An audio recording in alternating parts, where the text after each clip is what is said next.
What's up, guys? I'm glad that you joined me today for this video on type 1s and controlling emotions. Something as a 7 I can get behind.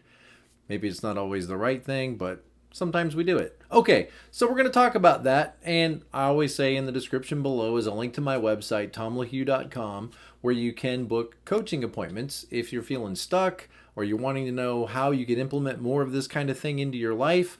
Help your relationships out, or find your motivation for work, or for whatever it is.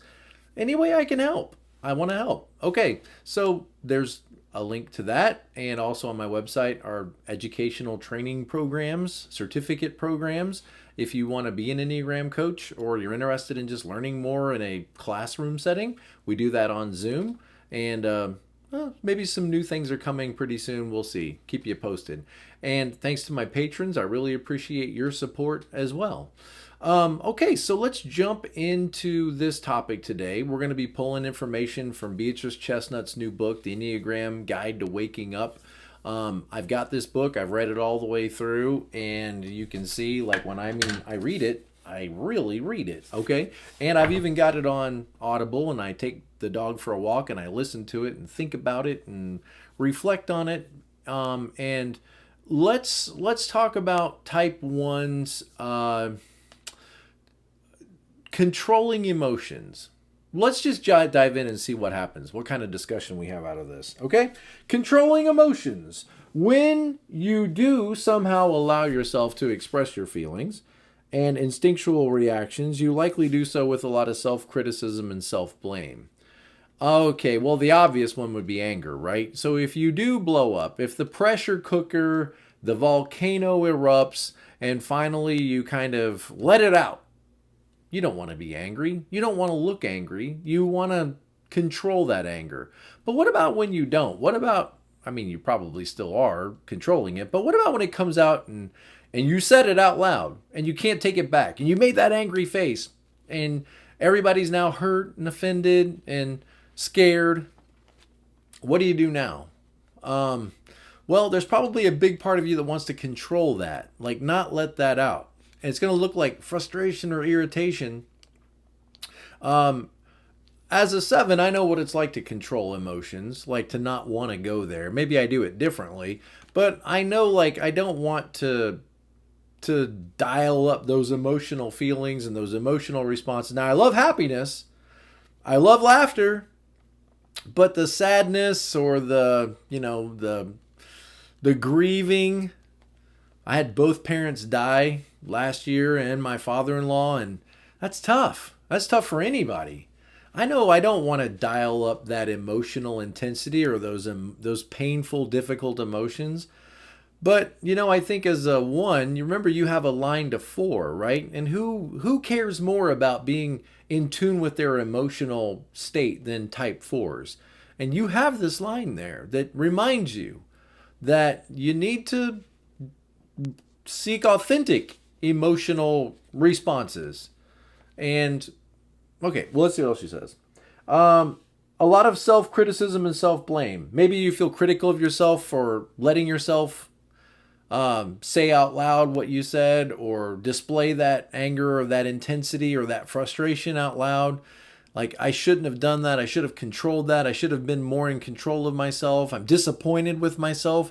That's a huge word, I think, for 1s. Like, you don't want to disappoint people, and you don't want to disappoint yourself. And it feels terrible if I disappoint you, which I might feel like I do a lot.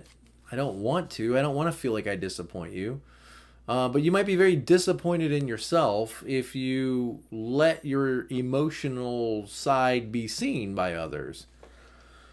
When you avoid being aware of your anger, notice if your anger leaks out. Right. I think we've had this discussion before, right? It doesn't like disappear just because you don't want to acknowledge it.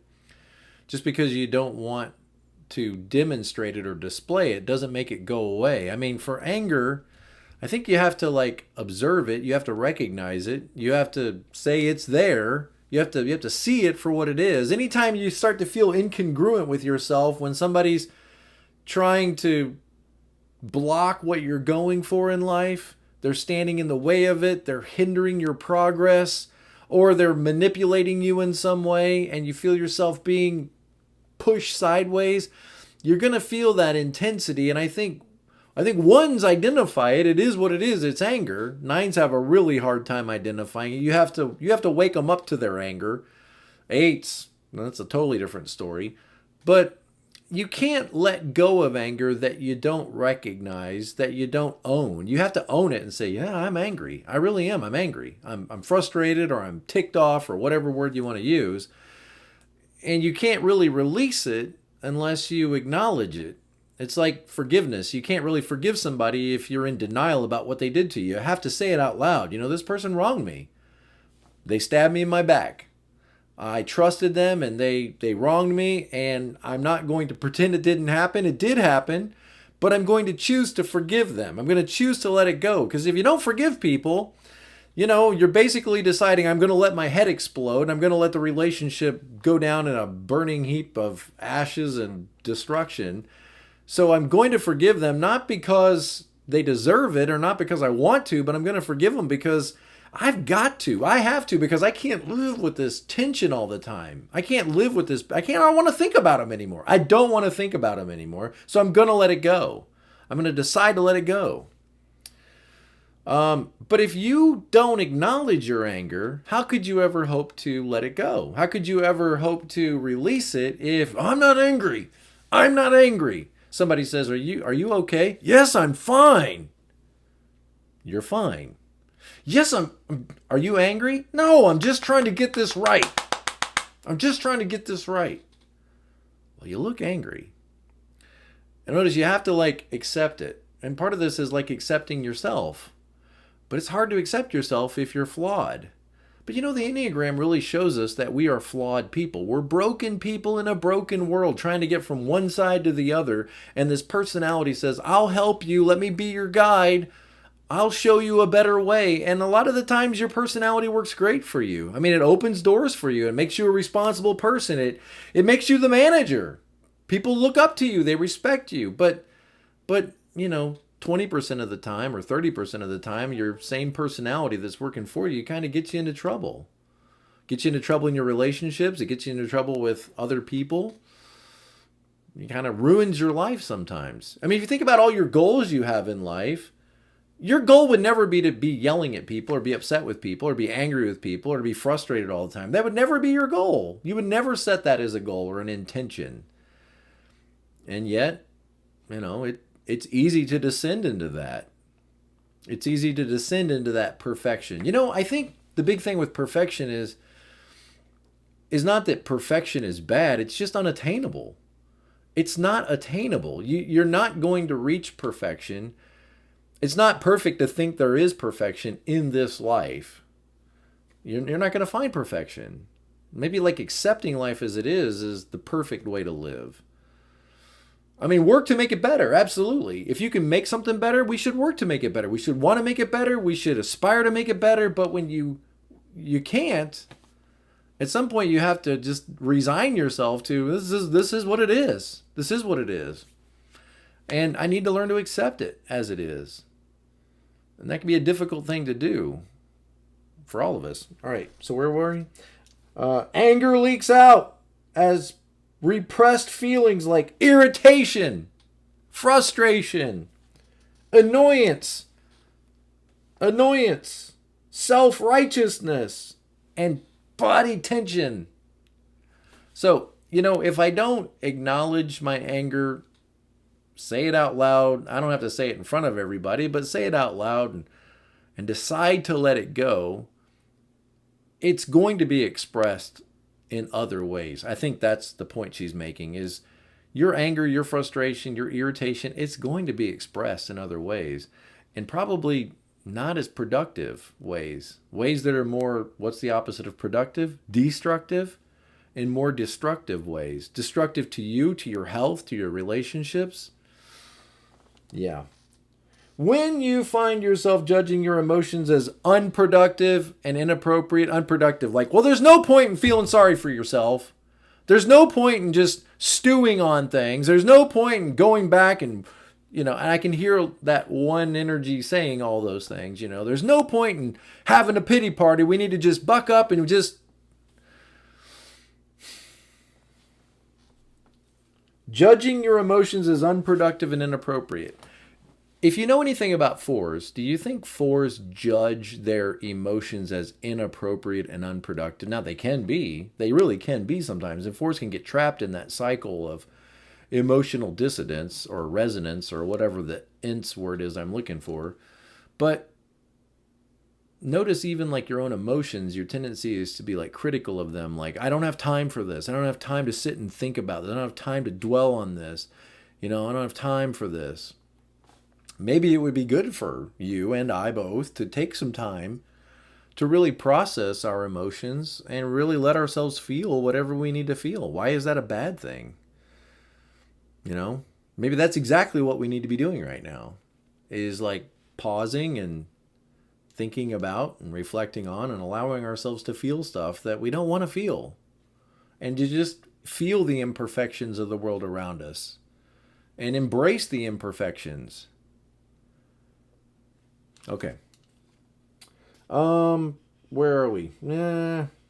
Okay.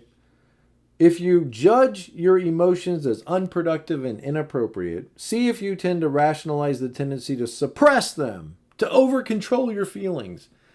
Again, this is coming from a 7, right? I suppress emotions. I know I do. I don't want to dwell on the sad and live in the, angry stuff or the resentful stuff. I want to move on. I want to let that stuff go. But, sometimes it's important that I acknowledge these things. Because in a sense, as a 7, I'm chasing an emotion. I'm chasing happiness. That's an emotion. It's really hard to chase an emotion when you've dialed all the other emotions down. When you dial one emotion down, you tend to dial them all down. Maybe 7s wouldn't work so hard to come up with so many crazy ideas to try to reach a happy emotion if they would allow themselves to feel all emotions much more readily. Maybe they wouldn't have to work so hard to chase an emotion. What emotion are you chasing? Are you chasing the emotion of like the sense of I'm a responsible person, like that contentment, that sense that like I've done my job, I've done my duty, I've been responsible, that virtuous emotion of dedication and self-sacrifice? That is very noble. That is wonderfully noble, and it's a gift that you bring to the rest of us. But it can be, your gift sometimes can become your greatest weakness. What if you don't reach that perfect standard, which you never will? You never will in this life. You could end up your whole life just chasing your tail in frustration. Shaming yourself, guilting yourself for not measuring up, for not doing better. And if you did better, then I should have done it sooner. Okay, where are we at? Over control your feelings. What if you just felt your feelings rather than try to control your feelings? What if you just felt your feelings? Notice if you judge yourself and others as bad for expressing anger and other emotions as a way to enforce your habitual avoidance of your own feelings. Like if somebody were to, express their emotions in a dramatic way, would you look down on them for that? Would you think of them as a crybaby or as a drama queen? Would you think of them as somebody that is a princess? I don't know why all these terms are feminine terms, but a blubbering idiot, Would you tend to look down on people that are stuck in some emotional pain or some emotional crisis? I don't know, maybe you would, maybe you wouldn't. But do you tend to look down on yourself? It's kind of like, we need to shake this off. Rub some dirt on it. Shake this off and get back into the game. Stop feeling sorry for yourself. Pull your pants up and get back out there on the field.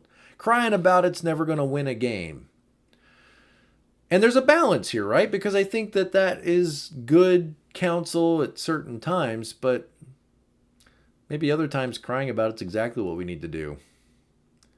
And maybe that's, in its own way, the way the good Lord has created a system there to help us heal and to repair those broken feelings and those broken mechanisms in our life. All right, well, interesting study. I've enjoyed this little series on type 1, and now I'm going to move on to type 2, and that should be interesting. All right, take care, guys. As always, blessing, and be present to life. I'll see you next time.